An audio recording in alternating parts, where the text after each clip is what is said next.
আমেরিকায় গিয়েছি, বহির্বিশ্বের কত দেশে গেছি, শার্ট প্যান্ট পরে ইমামতি করছে। মিশরে আমি দেখলাম এক আল্লাহর বান্দা শুট পইরা আজান দিল। শুট পইরা আজান দেওয়ার পরে আমি ভাবছি আজান দিচ্ছে দেখ মুয়াজ্জিন হয়তো শুট পরে, তার পিছনে গিয়ে দাঁড়ালাম। সাহাবী আমর ইবনুল আস রাদিয়াল্লাহু তাআলা আনহুর নামে কায়রো শহরে বিশাল মসজিদ, ওই মসজিদে যোহর পড়লাম। তো আজান দিচ্ছে দেখলাম শুট পরে একজন লোক।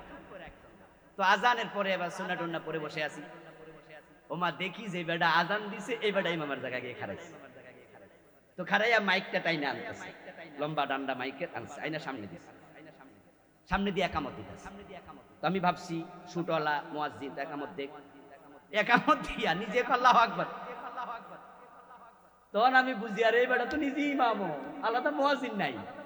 হতে পারে সেদিন মুয়াজ্জিন ছুটিতে, শুট করে ইমামতি করতেছে, কারো কোনো প্রশ্ন নাই, কোনো টেনশন নাই, সবাই নামাজ পড়লো। আর বাংলাদেশে হইলে টাইনা নিচে নামাই দিত।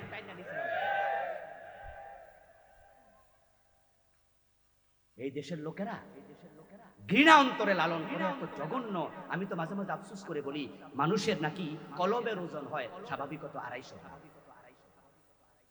আমি কই যে কলবের ওজন 250 গ্রাম যদি হয়, অনেক লোক আছে ওরা 200 গ্রামই হিংসা, কলব মনে আর 50 গ্রাম। কলব বাইর করে যদি ভালো করে দোয়া মোছা দেয় 200 গ্রাম যাইব পানির লোক। আচ্ছা বন্ধুগণ, আপনাদের কাছে এবার মূল মেসেজ করি, প্রশ্ন করি, যারা এত হিংসা অন্তরে রাখেন অন্যের জন্য, আজকে রাতে ক্ষমা পাবেন? ও দোস্ত, আজকে রাতে মসজিদে গিয়ে বসে থাকা জরুরি ছিল না, এই 2টা গুণ বর্জন করা জরুরি, ঠিক কি না? হ্যাঁ, আমরা রাতের বেলা ইবাদত করব। রাসূলুল্লাহ সাল্লাল্লাহু আলাইহি ওয়াসাল্লামের আরেকটি সহিহ হাদিস শুনুন। প্রিয় নবীজি বললেন, ইয়ানজিলুল্লাহু সুবহানাহু ওয়া তাআলা ইলা সামাইদ দুনিয়া হিনা ইয়ামদি সুলুসুল লাইলাল আউয়াল। প্রিয় নবীজি বলছেন, রাতের যখন 3 ভাগের প্রথম ভাগ চলে যায়, আল্লাহ প্রতি রাতে দুনিয়ার আসমানে আরশে আজিম থেকে নেমে আসে। ইয়ানজিলুল্লাহ, আল্লাহ অবতীর্ণ হয়, ইলা সামাইদ দুনিয়া, দুনিয়ার আসমানে।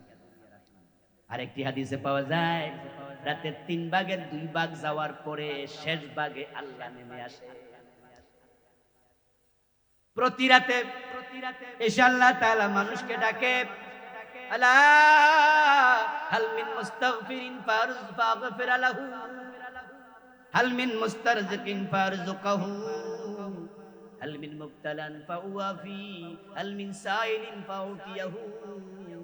ভিন্ন শব্দ হাদিস আছে। প্রিয় নবীজি বলেন, আল্লাহ এসে এসে ডাকে, কে আছো? গুনাহ করে বসে আছো? আমি আল্লাহ দুনিয়ার আকাশে এসেছি, ক্ষমা চাও, আমি ক্ষমা করে দেব। 99 আমার রাসূল বলছেন, হাদিস সহিহ মুসলিমে এসেছে, আল্লাহ ভালোবাসা রহমতকে 100 ভাগে ভাগ করছে। যা তিনি বানাইছে রহমত, আল্লাহ বানাইছে, আল্লাহর ভালোবাসা বানাইয়া আল্লাহ 100 ভাগে ভাগ কইরা তামাম দুনিয়ার সব মাখলুকের জন্য 1 ভাগ নাজিল করছে।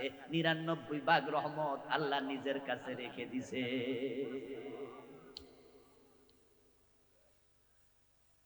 ومن ذلك الجزء يتراحم الخلائق حتى ترفع الدابة حافرها عن ولدها خشية تصيبه। হাদিসের শেষে প্রিয় নবীজি বলতেছেন, ওই 1 ভাগ রহমত পাইয়া ওই জঙ্গলের হিংস্র প্রাণী বাঘ ভাল্লুক, তার ভিতরও 1 ভাগ থেকে সামান্য রহমত আল্লাহ দিছে। তাই বাঘ নিজের বাচ্চাটাকে নিজে দুধ খাওয়ায়। যেই সিংহ মানুষকে মেরে তার মাংস খাবলায়া খায়, ওই সিংহ নিজের বাচ্চাটাকে নিজে দুধ খাওয়ায়। বিড়ালগুলো, কুত্তাগুলো নিজের বাচ্চাকে ভালোবাসে। এক ঘর থেকে আরেক ঘরে নেয়ার সময় বিড়াল যখন বাচ্চার মাথার মাঝে, গায়ের মাঝে কামড় দিয়া নেয়, গ্রামে গঞ্জে দেখবেন ছোট বাচ্চাগুলোকে বিড়াল ঘর ঘর পাল্টায়। 1 ঘরে জন্ম দিছে, 7 ঘর ঘুরাইতাছে। বিড়াল ঘুরাইয়া মা বিড়াল তাকে ঘরগুলো চিনাইয়া দেয়, তুই চইরা বইরা খাইবি, এ 7-8 ঘর সব আমার মালিকের ঘর, এটার মাঝে আমাদের হক আছে। চিনানোর জন্য ঘর পাল্টায়। পাল্টানোর সময় মা বিড়াল তার বাচ্চারে কামড়াইয়া ধইরা নেয়, তখন বিড়ালের বাচ্চা মিউ মিউ করে আওয়াজ করে বুঝায়, মা তুমি কত ভালো কামড় দিছ কিন্তু ব্যথা দেও নাই।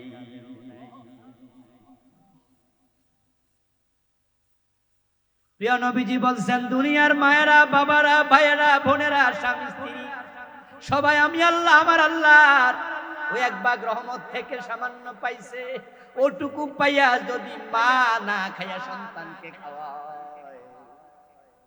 কয়দিন আগে রেলগাড়িতে আগুন লাগছিল ঢাকা তেজগাঁও, কয়েকটা বগি পুড়ে গেছে। কমলাপুরের পাশেও আগুন লাগছে, বগি কয়েকটা পুড়ে গেছে। পত্রিকায় দেখলাম বউ বাচ্চার গায়ে আগুন লাগছে, বাঁচাইতে পারে নাই, তাই স্বামী সেও রেলগাড়ি থেকে নামে নাই। অন্যরা টানতেছে, হে কয় না আমার বউ বাচ্চা মরে গেল, আমার পয়সা লাভ কি, পরে সেও মরে গেল। যদিও এটা বেশি আবেগ, এটা ঠিক হয়নি, আত্মহত্যার মতো হয়ে গেল। কিন্তু আমি বুঝাতে চাই, সন্তানের প্রতি, স্ত্রীর প্রতি কি পরিমাণ ভালোবাসা থাকলে নিজও মরতে রাজি হয়। ওই ভালোবাসা পাইছে সামান্য, আমার আল্লাহর কাছে আছে 99 ভাগ। তাহলে তার ভালোবাসা কত বেশি। এজন্য আল্লাহ তাআলা চায় না তার বান্দাগুলা গুনাহ নিয়ে মরুক, জাহান্নামে যাক। তাই তিনি বছর একবার স্পেশাল দৃষ্টি দেন, স্পেশাল নজর দেন। স্বাধীনতার পরে আমাদের বঙ্গবন্ধু শেখ মুজিবুর রহমান এই দেশের বিরুদ্ধে যারা অবস্থান নিয়েছিল, যারা রাজাকারী করেছে, আলবদরি করেছে, যদিও আজকে আলেমদেরকে পরিকল্পিত রাজাকার বানানো হচ্ছে, অথচ আলেমদের মাঝেও স্বাধীনতার পক্ষে ছিল এমন আলেম আছে। আবার দাড়ি কামাইনা রাজাকারও আছে না নাই? বঙ্গবন্ধু এগুলো জানতেন। এই জন্য তিনি 72 এসে তারপরে একটা সাধারণ ক্ষমা ঘোষণা করছে। এতে বোঝা যায় তার মন বড় ছিল। আমার বন্ধু ইউসুফ নবীর কাছে উনার 10 ভাই যখন ধরা খাইয়া গেছে, যারা উনারে কোপে ফেলছিল, উনি প্রতিশোধ নিছে না সাধারণ ক্ষমা? কথা বলতে হবে আপনাদের। এতে বোঝা যায় ইউসুফ নবীর মন বড় ছিল। রাসূলুল্লাহ সাল্লাল্লাহু আলাইহি ওয়াসাল্লাম যখন মক্কা বিজয় করল, মক্কার কাফেরদেরকে কাইট্টা শেষ করে দিল, না সাধারণ ক্ষমা? এতে বুঝা রাসূলের মন বড় ছিল। কিন্তু তার উম্মত আজকে ভুলে গেছে, তারা অন্যরে ক্ষমা করে না, বিনা দোষে জেলখানায় দিয়ে দেয়, বিনা দোষে আলেম উলামারে ফাঁসিও দিয়া দেয়। তোমাদের মন ছোট হয়ে গেছে, মন বড় করো। قال النبي صلى الله عليه وسلم انا عند ظن عبدي بي قال تعالى হাদিসে কুদসি আল্লাহ বলে, যে যেমন আমি আল্লাহ তার কাছে আচরণ করি, প্রকাশিত হই, ঠিক তেমন।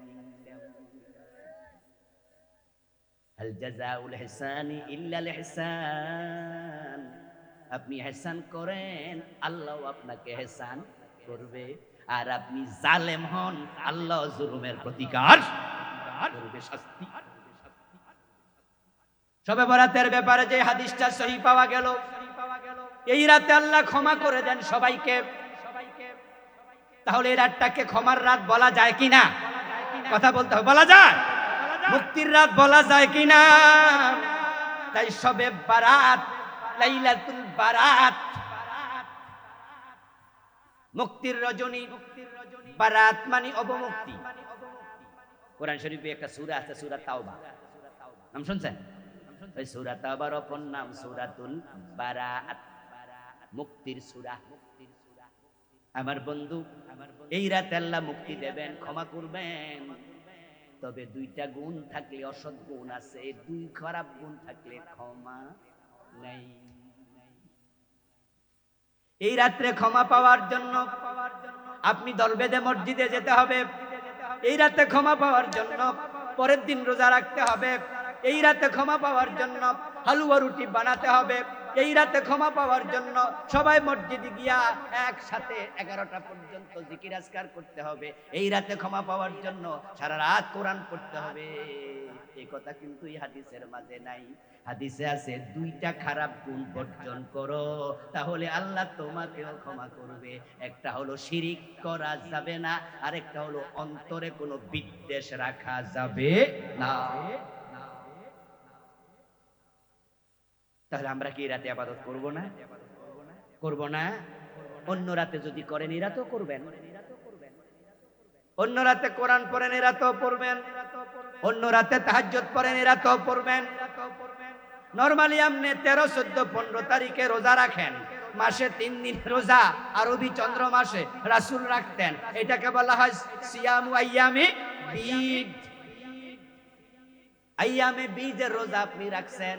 আজকে অনেকে রোজা রাখছে, গতকালকেও রাখছে, আগামীকালকেও রাখবে, এমন আল্লাহর বান্দা আছে না নাই? আপনিও রোজা রাখছেন, অসুবিধা কি? কিন্তু এই দিনে সুমু নাহারাহা ওয়া কুমু লাইলাহা, একটি হাদিস আছে, ওই রাতে ইবাদত করো জেগে জাগে, দিনের বেলায় তারপর রোজা রাখো। এই হাদিসটার মান হলো হাদিসটার জয়ীফ, তবে হাদিস আছে, দুর্বল। বরং আমরা যদি বলি এই জয়ীফ হাদিস মানি না, না মানলেও অসুবিধা নাই। হাদিস যখন জয়ীফ হয় তখন তার গ্রহণযোগ্যতা কমে যায়। সহিহ হলে আপনি মানি না বলতে পারবেন না। সহিহ মানি রাসূল বলছে, এটা প্রমাণিত। জয়ীফ মানি রাসূল যে বলেছে এটা প্রমাণিত নয়। জয়ীফ শব্দের অর্থ কি? দুর্বল। এই দুর্বল মানে হাদিসের বাক্য দুর্বল তা না, হাদিসটা রাসূল বলেছেন কিনা এটার অথেন্টিসিটিটা দুর্বল। হাদিস জয়ীফ হয়, সহিহ হয় রাবীর কারণে। যেই রাবী মিছা কথা কয়, আদালত নাই, ওই রাবীর বর্ণিত হাদিস জয়ীফ। কারণ তাকে নিয়ে মুহাদ্দিসরা কনফিউশনে পড়ে যায়, এই বেটা যে মিছা কথা কয়, আদালত নাই, তাহলে রাসূলের নামে মিছা বলার সম্ভাবনাও তো আছে। দেখবেন যে লোক মিথ্যা কথা কয়, এর হেসা কথাও মানুষ অনেক সময় ঝামেলা আছে। কিন্তু এই জন্য হাদিস দুর্বল হয় কেন? এই কারণে হয়, রাবীদের জীবনী নিয়া মুহাদ্দিসরা একবারে সূক্ষ্ম যাচাই করে। সুবহানাল্লাহ, সুবহানাল্লাহ। একবারে ফিল্টার দিয়া ফিল্টারিং করে দেখছে ব্যক্তি মিছা কথা কয়, আদালত নাই, হাদিস দুর্বল। আমার বন্ধু, কিন্তু হাদিস সহিহ। 2টা অপরাধ করবেন না, আজকে রাতে ক্ষমা মিলবে। 1 নাম্বার শিরিক। আপনাদের কাছ থেকে আমি একটু জবাব চাইবো, বাংলাদেশের মুসলমানদের শিরিকে আছে এমন কিছু মুসলমান আছে না নাই? নামাজ পড়ে পীরের পায়ে সিজদা দেয়, এমন আসেনি? নামাজ পড়ে পীরের কাছে বিভিন্ন জিনিস চায়, ছেলে চায়, মাইয়া চায়, চাকরি চায়, বাকরি চায়, ব্যবসায় উন্নতি চায়, মরা পীরের কাছে, এমন নামাজিও আছে না নাই? হাতের মাঝে আংটি দেয় বিপদ যেন না আসে, হাতের মাঝে আংটি দেয় ব্যবসায় যেন উন্নতি হয়, গলার মাঝে তাগা পরে অসুস্থ যেন না হয়, বিভিন্ন লোকের কাছে গিয়া ভবিষ্যৎ জানতে চায়, গণকের কাছে হাত দেখায়, এমন লোক বাংলাদেশে আছে না নাই? এগুলো কি শিরিক নয়? আচ্ছা, আজকে রাতে যারা শবে বরাতের রাতে গুনাহ মাফ পাওয়ার হাদিস মসজিদে অলরেডি চলে গেছে। ঢাকা শহরে অনেক মসজিদে মাগরিবের পর থেকে মসজিদের লোক ভরা।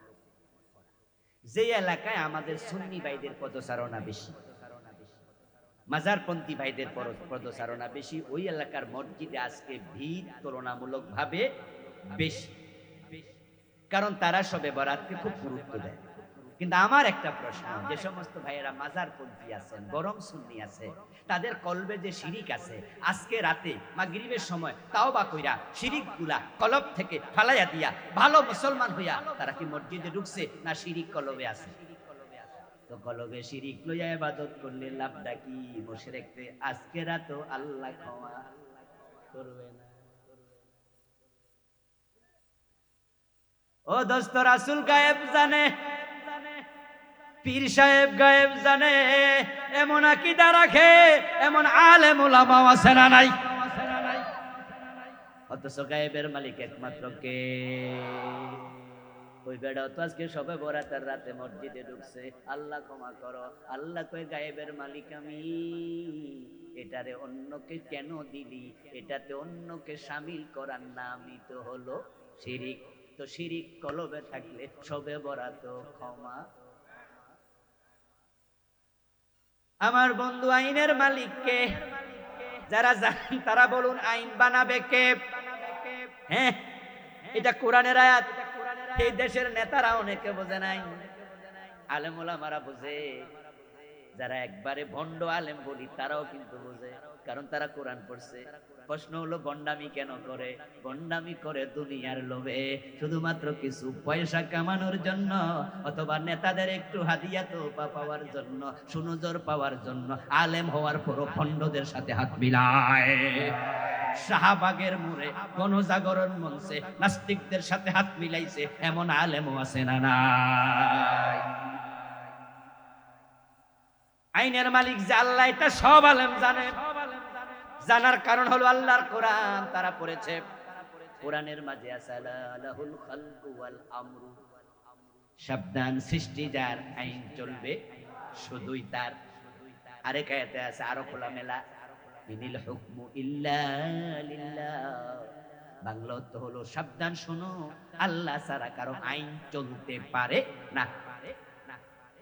এখন আমরা মসজিদে যখন ঢুকি, তখন ঢুকতে এবং বের হতে মাঝখানে যা সময় যায়, আমরা পাবলিকের আইন মানি না, আল্লাহর আইন।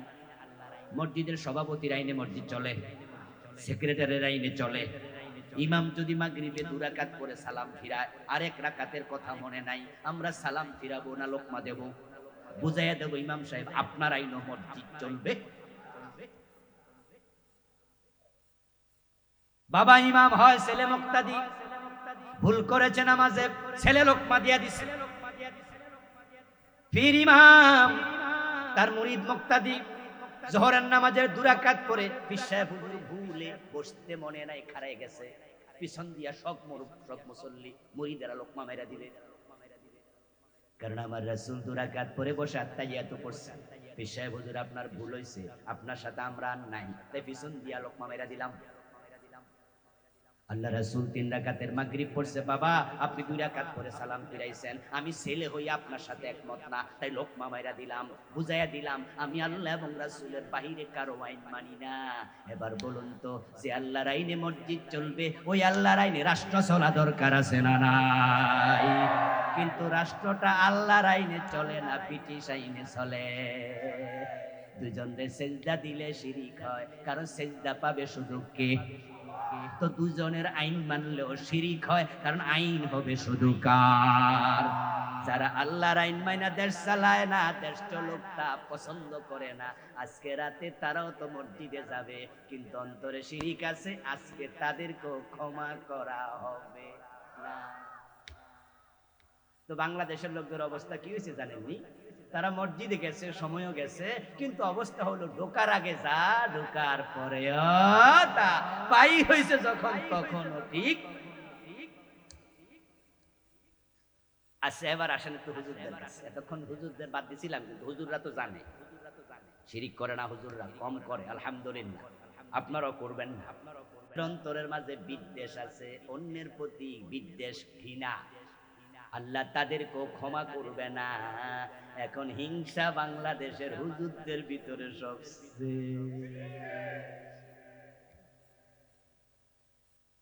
যেটা আমার স্টাডি, হুজুর আমার মাফ করে দিয়ে, আমিও তো একজন হুজুর, দেখি আর কি, এই হুজুর এই হুজুরে সহ্য করে না, এই পীর ওই পীরে সহ্য করে না, অমুক হুজুরের ওয়াজে কেন গেছো, মাদ্রাসার নাম কাটতে দেয় এমন মাদ্রাসা।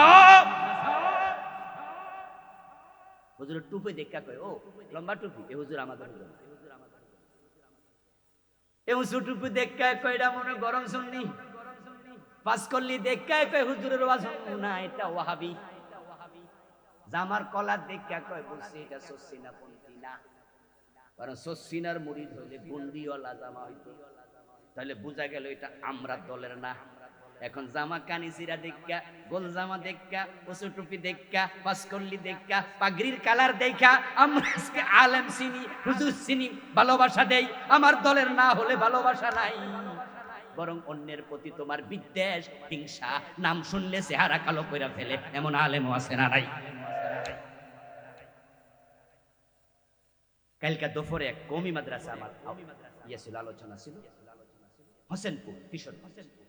মোহতামিম সাহেব বললেন যে হুজুর, আপনি আলিয়ার ছাত্র, আলিয়ায় পড়ান, এটা আমরা জানি, কিন্তু আপনারে কওমি মাদ্রাসায় পড়ো কেন দাওয়াত দিয়ে জানেন? আমি মোহতামিম মাদ্রাসা দাওয়াত দেওয়ার কারণ হলো আপনার মুখ থেকে আমরা হক কথাগুলো শুনতে চাই এবং শুনি, আপনি কোনো লাইন টানেন না, কোরআন হাদিসে যেটা আছে আপনি সেটা বলেন এবং নির্দ্বিধায় বলেন, এই জন্য আপনাকে আমরা ভালোবাসি।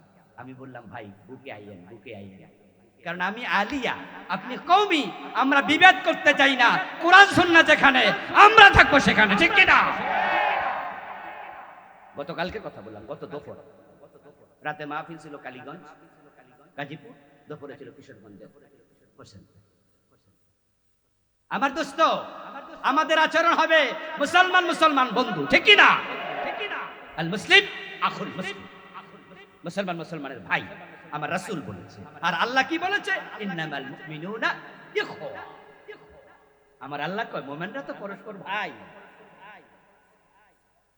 তা আপনি যদি আমাকে মুমিন মনে করেন আর আপনি আমার সাথে বিদ্বেষ রাখেন, এই বিদ্বেষ লইয়া মসজিদে যাবেন, পাগড়ি আছে, টুপি আছে, তাহাজ্জুদ আছে, জিকির আজকার আছে, কলবে আছে বিদ্বেষ, আল্লাহ বলে এই বরকতের রাতেও তোরে আমি ক্ষমা করব না। আমাদের কঠোরতা থাকবে কাফেরদের জন্য, ভালোবাসা থাকবে মুমিনের জন্য, ঠিক কি না? হ্যাঁ, আপনার টুপি একরকম, আমার টুপি একরকম, আপনার পাঞ্জাবি একরকম, আমার পাঞ্জাবি আরেক রকম, এগুলো অসুবিধা নাই।